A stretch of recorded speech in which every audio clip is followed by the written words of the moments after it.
আপনি মনে করেন এত বড় জালেম তবু ধ্বংস হয় না, এত বড় অত্যাচারী তবু ধ্বংস হয় না। রাসূল সাল্লাল্লাহু আলাইহি ওয়াসাল্লাম বলছেন, জালেমকে আল্লাহ কিছু সুযোগ দিয়ে দেন। এই যে আখাযাহু লাম ইউফলিথু, যখন আল্লাহ ধরেন তখন আল্লাহ ছাড়েন না। তখন জালেম বুঝতে পারে জুলুম কাকে বলে। নিশ্চিত আল্লাহ তাআলা জালেমকে কিছু সময় করে দেন। তখন সে মনে করে আমার কিছু হবে না, আমি মানুষের প্রতি যতই জুলুম করি না কেন, আমার অধীনস্থ মানুষের প্রতি যতই আমি অত্যাচার করি না কেন, আমার কিছুই হবে না। কেন? আল্লাহ যা তাকে সুযোগ দিয়েছেন, এই সুযোগে এই ক্ষমতার আশায় সে মানুষের প্রতি নির্যাতন চালিয়ে যায়। যখন আল্লাহ তাকে ধরেন আর তাকে ছাড়েন না, জালেম বুঝতে পারে না জুলুম কাকে বলে। জালেম বুঝতে পারবে জুলুম কাকে বলে বিচারের মাঠে।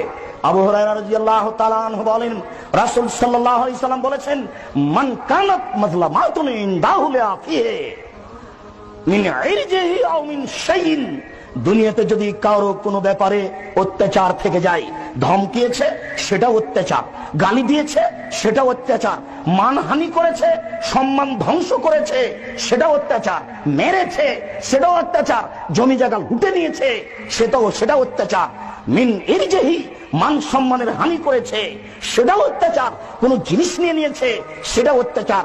সাই যে কোনো ব্যাপারে, যে কোনো কিছুর ব্যাপারে যদি মানুষ মানুষের প্রতি অত্যাচার করে থাকে, আল্লাহর নবী বলছেন ফালইয়াতাহাল্লালহু মিনহু আল-ইয়াওমা, আজই যেন সেটা সংশোধন করে নেই।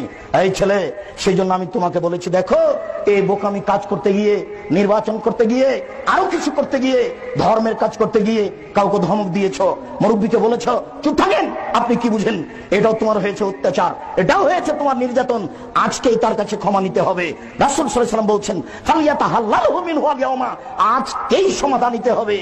ওই দিন আসার পূর্বে আল্লাহ কোনো দিরহাম ওয়ালা দিনার, যেদিন কোনো টাকা থাকবে না, যেদিন কোনো সম্পদ থাকবে না, যেদিন কোনো অর্থ থাকবে না, যেদিন কোনো সম্পদ থাকবে না, সেই দিনের আগে আগে যে কোনো মূল্যে রিকশাওয়ালাকে এক থাপ্পড় মেরে থাকলে তাকে খুঁজে বের করে তার হাত ধরে ক্ষমা নিতে হবে।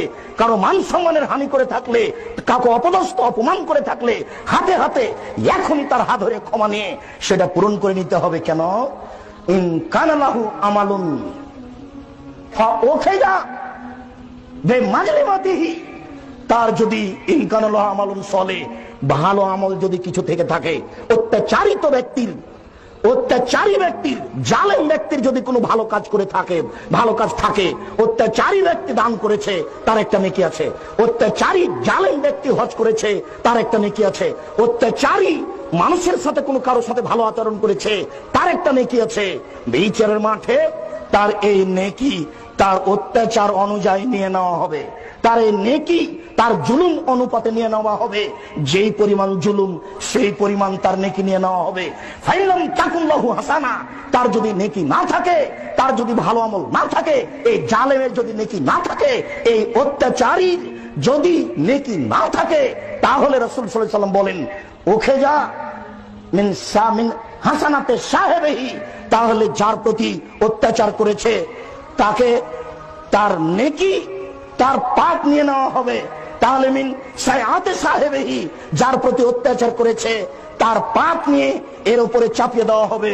ফাহুমিলা আলাইহি, এর উপরে চাপিয়ে দেওয়া হবে। যার প্রতি অত্যাচার করেছে ওই ব্যক্তির পাপ নিয়ে এর উপরে চাপিয়ে দেওয়া হবে। জালেম হবে বড় পাপী আর মাজলুম হবে নিষ্পাপ। জালেম হবে বড় পাপী, মাজলুম হবে নিষ্পাপ। আবু হুরায়রা রাদিয়াল্লাহু তাআলা আনহু বলেন, রাসূল সাল্লাল্লাহু আলাইহি সাল্লাম বললেন, হাল তাদরুনা মাল মুফলিস, সঙ্গী সাথী বলতে পারো নিঃস্ব কাকে বলে? সঙ্গী সাথী বলতে পারো? আল্লাহ নবী বলছেন সঙ্গী সাথী বলতে পারো নিঃস্ব কাকে বলে? আল্লাহ নবী বলছেন সঙ্গী সাথী বলতে পারো নিঃস্ব কাকে বলে? কালু মানলা ফিনামলা দেরহামাওয়ালা মাতা, আমরা মনে করি যার টাকা পয়সা নেই সেই হলো নিঃস্ব, আমরা মনে করি যার অর্থ সম্পদ নেই সেই হলো নিঃস্ব, আমরা মনে করি যার টাকা পয়সা নেই সেই হলো নিঃস্ব। তখন আল্লাহ রাসূল বলছেন, শোনো, আল মুফলিসু মিন উম্মতি, আমার উম্মতের সবচেয়ে নিঃস্ব ব্যক্তি সেই, আমার উম্মতের সবচেয়ে নিঃস্ব ব্যক্তি সেই, আমার উম্মতের সবচেয়ে নিঃস্ব ব্যক্তি সেই,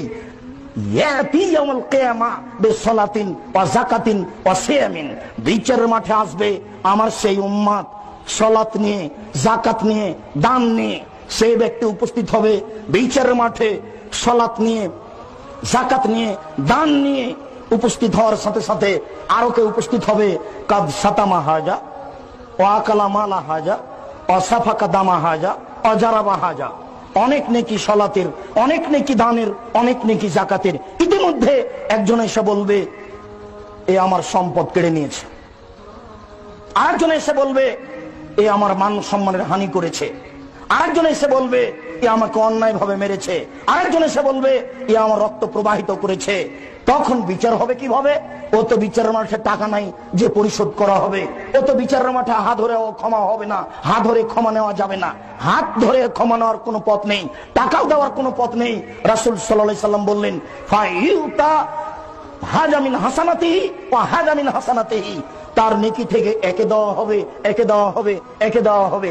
রিকশাওয়ালা দাঁড়িয়ে গেছে, অধীনস্থ নেতার অধীনে যারা আছে তারা দাঁড়িয়ে গেছে, যার জমি দখল করে নেওয়া হয়েছে সে দাঁড়িয়ে গেছে, সব তো এখন উপস্থিত। কিভাবে দেওয়া হবে? ফাইউতাহাজা ও ফাইউতাহাজা, তাকে দেওয়া হবে এ নেকি, তাকে দেওয়া হবে এ নেকি, তাকে দেওয়া হবে এ নেকি, হাত্তা লাইফ জামা আলাইহে। এরপরেও পাওনাদের পাওনা শেষ হবে না, এরপরেও যখন পাওনাদারের পাওনা শেষ হবে না, এরপরেও যখন পাওনাদারের পাওনা শেষ হবে না, তখন আল্লাহ রাসূল বলছেন ফা ওখিযা মিন খাতায়াহুম, সবার পাপ নেওয়া হবে। যত মানুষ দাঁড়িয়ে গেছে সবার পাপ নেওয়া হবে। ফা তরিহাত আলাইহি ওয়া তরিহা ফিন্নারে, সব পাপগুলি এই জালেমের উপরে চাপিয়ে দেওয়া হবে, এরপরে জালেমকে জাহান্নামে নিক্ষেপ করা হবে। জালেম নেতা জানে না এই জুলুম নেতৃত্ব কাকে বলে, জালেম ব্যক্তি জানে না এই জুলুম কাকে বলে। বিচারের মাঠে যখন নেকি দিয়ে বুঝিয়ে দেওয়া হবে, বিচারের মাঠে যখন পাপ নিয়ে হিসাব নিকাশ করা হবে, সেদিন বুঝতে পারবে জুলুম কাকে বলে।